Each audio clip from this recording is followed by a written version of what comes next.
Signature Global presents Property Guru. Welcome back. आप देख रहे हैं प्रॉपर्टी गुरु और अब बारी है कुछ खास बातचीत करने की। और आज हमारा फोकस एक बार फिर से रहने वाला है एनसीआर के ऊपर और एनसीआर के अंदर भी खास तौर पे गुरुग्राम पर।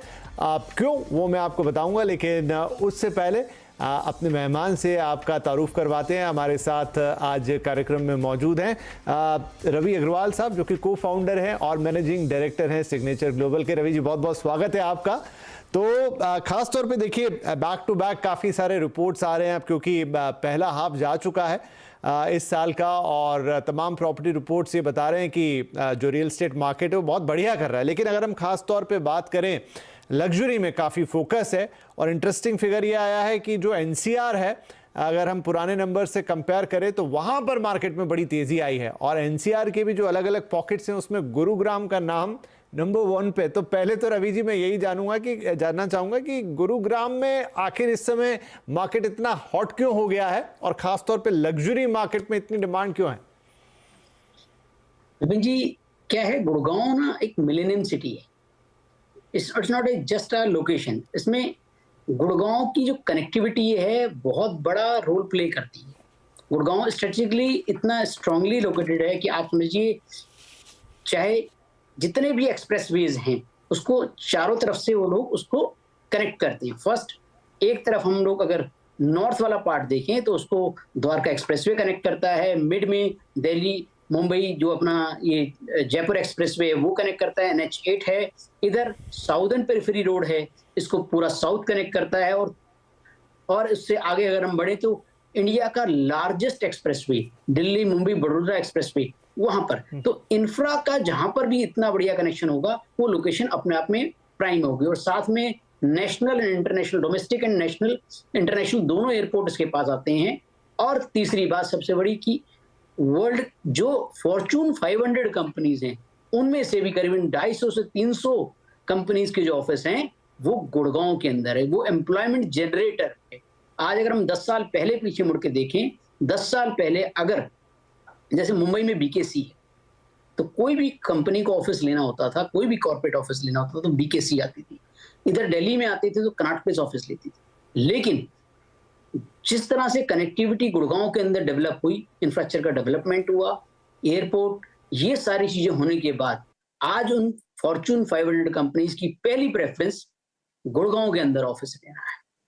तो एम्प्लॉयमेंट जनरेट हुई, एक हर क्लास ऑफ कस्टमर के लिए यहाँ पर अवेलेबिलिटी ऑफ एम्प्लॉयमेंट हुई। तो ये सारे फैक्टर्स मिलके गुड़गांव को एक नेक्स्ट लेवल देते हैं। सेकंड, आज अगर हम दिल्ली की बात करें, दिल्ली के अंदर क्योंकि पुराना इंफ्रास्ट्रक्चर है उसको अपग्रेड नहीं किया जाता एक लेवल पे, और दिल्ली की 2.5 करोड़ की पॉपुलेशन है। आज गुड़गांव की सिर्फ 22 लाख लोगों की पॉपुलेशन है लास्ट के हिसाब से, सेंसस के हिसाब से। अगर सिर्फ 10% लोग भी दिल्ली से आज मूव करने लग जाएं गुड़गांव में तो आप समझ सकते हैं कि गुड़गांव यहां से डबल हो जाएगा। ये सारी जो तेजी का जो कारण है वो एक बहुत बड़ा फैक्टर माइग्रेशन है। और हरियाणा के अंदर भी जो भी उसकी भी 2.5 से 3 करोड़ की पॉपुलेशन है, उसके अंदर भी माइग्रेशंस गुड़गांव की तरफ हो रही हैं। हर एक की विश है कि मेरा एक घर गुड़गांव यानी मिलेनियम सिटी में होना चाहिए। देखिए, गुड़गांव या गुरुग्राम की हम जो बात कर रहे हैं तो अब ये भी फैलते फैलते बहुत बड़ा एरिया हो चुका है, इसके भी कई पॉकेट्स बन गए हैं। मैं जानना चाहूंगा, समझना चाहूंगा थोड़ा आपसे कि इस वक्त गुड़गांव के कौन से सेक्टर्स, कौन से पॉकेट सबसे हॉट हैं जहां पर सबसे ज्यादा एक्टिविटी है? गुड़गांव के जहां पर भी हाईवेज लगे हुए हैं, जहां पर भी एक्सप्रेसवेज लगे हुए हैं, वो चारों जगहें बिल्कुल हाईली एक्टिव हो चुकी है। Connectivity plays the role, infrastructure plays the role. Dwarka expressway में, जब तक द्वारका एक्सप्रेसवे आज 2008 में स्टार्टिंग में अनाउंस हुआ था, लेकिन डिलीवरी उसकी आज हुई। आज जब से मोदी जी ने उसका इनॉग्रेशन किया है, गडकरी जी ने बहुत अच्छा काम किया है, आज एक अपने आप में एक स्टेट ऑफ आर्ट बना वो द्वारका एक्सप्रेसवे। तो पूरे द्वारका एक्सप्रेसवे के प्रोजेक्ट एकदम नेक्स्ट लेवल पे टच कर गए, प्राइसिंग बहुत अच्छी होगी। SPR दूसरा है साउदर्न पेरिफेरी रोड, यानी कि साउदर्न पार्ट ऑलवेज पूरे, आप चाहे इंडिया लेवल पे देखें कहीं पर भी, कोई भी, चाहे बॉम्बे में देखें, बॉम्बे में south Bombay, SoBo is the richest one. Delhi देखें, दिल्ली में south part is always the richest one. Same SPR के अंदर। और दूसरा दिल्ली मुंबई वडोदरा एक्सप्रेसवे यानी कि जो सोना की तरफ बढ़ते हैं, ये भी साउदर्न पार्ट है गुड़गांव का। ये भी उभर के आ रहा है क्योंकि साउदर्न पार्ट है और इसकी कनेक्टिविटी एक्सप्रेसवे से बहुत शानदार हो चुकी है। और बढ़िया बात है कि सिग्नेचर ग्लोबल जितने भी ये प्राइम लोकेशंस हैं, हर जगह उन्होंने अपनी प्लेसमेंट ऑलरेडी प्रोजेक्ट की लैंड ली हुई है और आने वाले वक्त में पहले कुछ लॉन्च भी हुए हैं, चाहे वो एनपीआर पे यानी कि साउदर्न द्वारका एक्सप्रेसवे पे लॉन्च हुए हैं, साउदर्न पेरिफेरी पे लॉन्च हुए हैं, दिल्ली मुंबई वडोदरा एक्सप्रेसवे पे लॉन्च हुए हैं, NH8 पे भी लॉन्च आने वाला है। तो ऐसे हर जगह पे हमारा मौजूदगी है और आने वाले वक्त में हम हर जगह प्रोजेक्ट अपने लॉन्च करने वाले। तो रवि जी, खासतौर पे अगर मैं, चूंकि लग्जरी मार्केट पे आज हम थोड़ा फोकस कर रहे हैं, तो आपका एक बहुत शानदार पोर्टफोलियो मिक्स है और उसमें अब लग्जरी की भी अच्छी जगह है।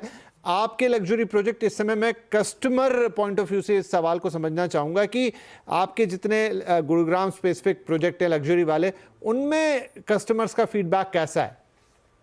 बहुत ही शानदार फीडबैक है। देखिए, सिग्नेचर ग्लोबल ने बेस से काम चालू किया, स्टार्ट किया और उसने हर क्लास ऑफ कस्टमर की जरूरतों को समझा और अंडरस्टैंड। और एक कंपनी की फिलॉसफी है कि हमें कस्टमर के फीडबैक पे उसका नीड बेस्ड प्रोडक्ट बनाना है। जो भी कस्टमर प्रोजेक्ट चाहता है हम उस तरह के प्रोजेक्ट लेके आए और जो उसकी पॉकेट अलाउ करती है ऐसे प्रोजेक्ट लेके आए। लग्जरी के अंदर भी जब हम लोग एंटर किए, लास्ट में लग्जरी का पहला प्रोजेक्ट लॉन्च किया द्वारका एक्सप्रेसवे पे, डीलक्स DXP के नाम से, सेक्टर 3070 के अंदर, वो बैंग ऑन द्वारका एक्सप्रेसवे। आप इसके अंदर विश्वास करेंगे कि हमने इंटरनेशनल आर्किटेक्ट लिए, बेस्ट ऑफ बेस्ट उसके अंदर, और इतनी पूरी फुल ऑफ अमेनिटीज उसके अंदर एक डेवलपमेंट की और उसका जो रिस्पॉन्स रहा, 1000 यूनिट हमने लॉन्च की थी, 1000 यूनिट्स, उसके अगेंस्ट करीबन 5 टाइम्स हमें सब्सक्रिप्शन मिला। मतलब कि 1000 यूनिट के अगेंस्ट 5000 कस्टमर्स ने हमारे पास अप्लाई किया कि हमें घर इस डीलक्स DXP मिले। वो रिस्पॉन्स उस प्रोजेक्ट को एंडोर्स करता है। सेम रिपीट हुआ हमारा, अभी हमने रिसेंट एक लॉन्च किया सेक्टर 71, वो southern periphery, southern part of Gurgaon में है। वो भी लग्जरी के अंदर एक नेक्स्ट लेवल ऑफ अचीवमेंट थी। उसके अंदर भी हमने इंटरनेशनल आर्किटेक्ट लेके आई और 50+ अमेनिटीज के साथ वो प्रोजेक्ट हमने लॉन्च किया। और आप लगा लीजिए उसके अंदर प्रोजेक्ट के अंदर हमने जो भी एक 2 का कोर का प्रोडक्ट है उसके अंदर, यानी कि एक फ्लोर पे सिर्फ 2 अपार्टमेंट्स, उस लेवल ऑफ लग्जरी को हम उसके अंदर, प्राइवेट लिफ्ट्स और मल्टीपल 50 ऐसी अमेनिटीज के साथ उस प्रोजेक्ट को लॉन्च किया। और हमने लास्ट क्वार्टर में उस प्रोजेक्ट की ग्रैंड सक्सेस के साथ हमने उसको बहुत बढ़िया उसके अंदर रिस्पॉन्स रहा है। बढ़िया प्रोजेक्ट है, बढ़िया रिस्पॉन्स रहा और हमने लास्ट क्वार्टर में एक बहुत अच्छा लेवल ऑफ सेल्स अचीव किया है। सर, एक सवाल और मेरी तरफ से, वो ये कि क्योंकि डिमांड इस समय अच्छी है और प्राइस राइज भी देख रहे हैं, इनफैक्ट गुड़गांव में सबसे ज़्यादा गुरुग्राम में है, यहाँ से और कितना एस्केलेशन आप उम्मीद कर रहे हैं प्राइसेस में? देखिए, मार्केट डिमांड और सप्लाई के बेस पे ड्राइव करती है कि कितना डिमांड है और कितना सप्लाई है। अभी गुड़गांव की पॉपुलेशन 22 लाख है। अगर ये माइग्रेशन जिस तरह से अभी दिल्ली से गुड़गांव चल रहा है और ये माइग्रेशन अगर रहा और जिस तरह से चल रहा है, और मेरे को लगता है कि क्योंकि दिल्ली के अंदर कॉस्ट ऑफ लिविंग बहुत, मतलब कि कॉस्ट बहुत ज्यादा हो गई है, प्रॉपर्टीज के रेट बहुत ज्यादा बढ़ गए हैं और इंफ्रा उसके मुकाबले काफी लिमिटेड अवेलेबल है। और क्योंकि पुरानी बसी हुई दिल्ली, उसको इंफ्रा को एक लेवल के बाद उसको इंप्रूव करना थोड़ा सा मुश्किल, तो माइग्रेशन गुड़गांव की तरफ आ रहा है। अगर उसकी 10% पॉपुलेशन भी माइग्रेट कर जाती है, यानी करीबन 20 से 25 लाख लोग, I think so it's a very very big figure. Even एक रिसेंट एक स्टडी GMD यानी गुड़गांव म्युनिसिपल डेवलपमेंट अथॉरिटी ने एक प्रेजेंट की, जिसके अंदर उन्होंने इस बात का अंदेशा लगाया कि आने वाले कुछ टाइम में 2031 तक करीबन 47 लाख की पॉपुलेशन शायद गुड़गांव के अंदर हो जाएगी। अगर उतने टाइम में वो पॉपुलेशन होती है जिस तरह का एस्टिमेट है, तो मुझे लगता है कि डिमांड और सप्लाई में और बहुत बड़ा ह्यूज गैप हो जाएगा, क्योंकि इतने लोगों के लिए घर गुड़गांव में आज 22 लाख लोगों के लिए घर बना हुआ है। अगर ये 22 से अगर 47 लाख की पॉपुलेशन हो जाती है, तो जाहिर से आप समझ सकते हैं कि इसकी सप्लाई इतनी जल्दी पूरी कर पाना आसान नहीं होगा। तो डिमांड और सप्लाई में गैप होगा तो उसका प्राइस पे सीधे ही इम्पैक्ट एक नॉर्मल कोर्स में बनता है। जी, रवि जी, बहुत शुक्रिया। आपने बहुत ही डिटेल में और इन डेप्थ हमें समझाया कि इस वक्त गुड़गांव में क्या हो रहा है, और खासतौर पे लग्जरी सेगमेंट की बात करें तो किस तरह की हलचल है और फ्यूचर प्रोस्पेक्ट खासतौर पे कैसे दिखाई देते हैं अगर हम गुरुग्राम की तरफ देखते हैं। बहुत शुक्रिया हमसे बातचीत करने के लिए और वक्त निकालने के लिए। तो ये थे रवि अग्रवाल, को फाउंडर और एमडी सिग्नेचर ग्लोबल। इनसे हम गुरुग्राम मार्केट पे बात कर रहे थे, लेकिन आज के लिए फिलहाल आपसे प्रॉपर्टी गुरु में इजाजत लेना चाहेंगे। लेकिन अगले हफ्ते फिर मुलाकात होगी, सवाल जवाब का सिलसिला भी होगा, कुछ खास फोकस होगा चीज़ों पर भी, कुछ अलग मार्केट पॉकेट्स पर भी। लेकिन तब तक अपना ध्यान रखिए और अपने सवाल हमें भेजते रहिए। नमस्कार।